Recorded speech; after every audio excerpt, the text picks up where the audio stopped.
get more people to read on Nice. Mandorah. So I have some I love bookish it. questions That's for you great. guys today. So the first thing I wanted to ask is, what about the Mortal Engines really grabbed you and made you want to do this adaptation? Ooh. For me, it's mainly the characters of the story. Yeah, I mean, I was gonna definitely the world that they live in and how kind of fantastical and amazing that is, but also sort of grounded in our reality.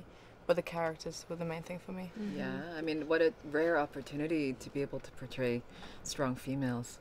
It's something I think, you know, especially the female audience is starved of. And every time, even for myself, we were talking earlier, that when we see something like this, if it's not necessarily our film necessarily, but we just get all welled up and emotional because we're like, yes, finally, you know. And they're just portrayed as like fully formed human beings, you know, that they have weaknesses and strengths, that they can be messy and they can be, you know, perfect and ugly and beautiful and all the things. It's great. Not just one-dimensional. Yeah. Not just the perfection that people expect out of females. No, and at the same time, they're going through the same kind of things that every young person goes through, you know, in their lives, like that kind of journey and coming of age kind of stuff. It's nice that it's set, you know, 1,000 years into the future, but it's relatable. Yeah, the for kind sure.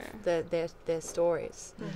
I wanted to ask you guys what your favorite book to movie adaptation was growing up, if you had one. Oh, growing up. Yeah.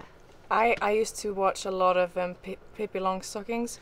Nice. Maybe that's the Scandi thing in me, but like, I mean, she was always like, I think she's still like a hero for me because she embodies it as well, like the male and female in one, and it's like she can lift up her horse and she lives on her own, and you know, she So does cool. exciting things. Yeah, that's true. We had to read Of Mice and Men, Steinbeck, at school, and I loved the movie that they made of that. I thought it was great.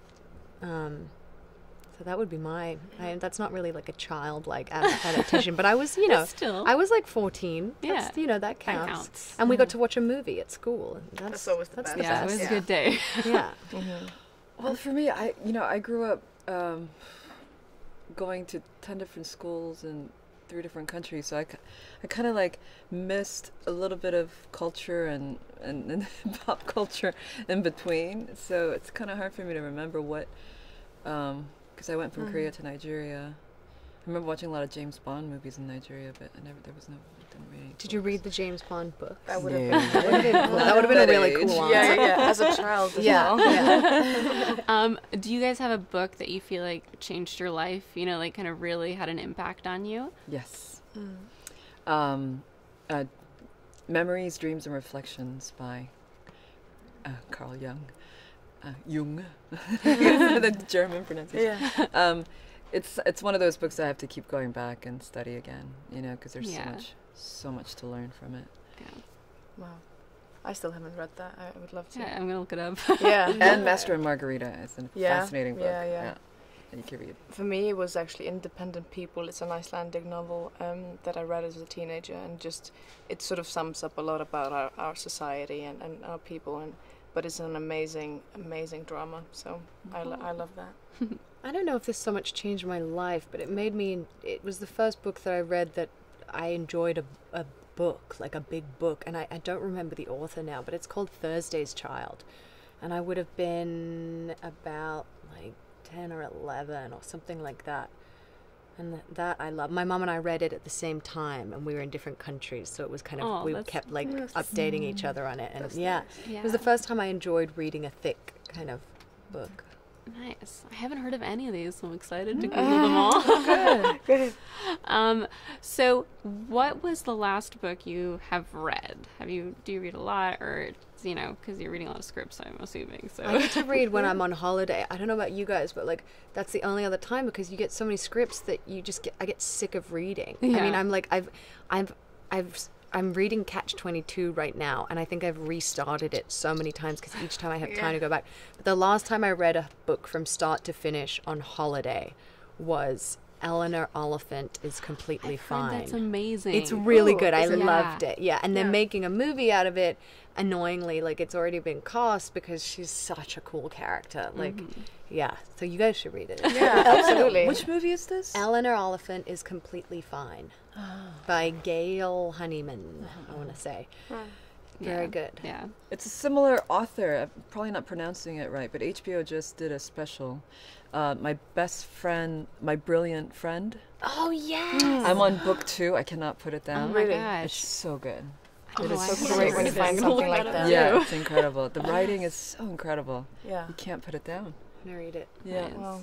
Well, mine was Blindness by Jose Saramago. Yeah, that's a Um, beautiful book. yeah. It's really intense. Yeah, and you were actually gonna lend me the book. I know. And then we and I couldn't couldn't find find it it. in my So in the end, library. yeah. I also wanted to ask you, you all play kick-ass women in this film. What was your biggest challenge, either like physically, because there's a lot of stuff going on, or just, character-wise and bringing them to life? For me, it was, doing Hester Shaw's emotional life justice. Someone who's been through as much trauma as she has, but still been able to come out of it like the phoenix, or like the flower out of the soil. Mm-hmm. Even stronger. I thought that was a big challenge for me. Yeah. For me, the physical aspects, as hard as they were, I grew up doing it, and I was doing martial arts as an adult. So, it was tough, but it wasn't. The biggest challenge for me was, how do I, in my 5'6" body, embody authentically a true warrior? Like, how do I embody that spirit, and that mental fortitude? So that was the biggest challenge, and You did it. Yeah, thank you. absolutely. I mean, Thank you.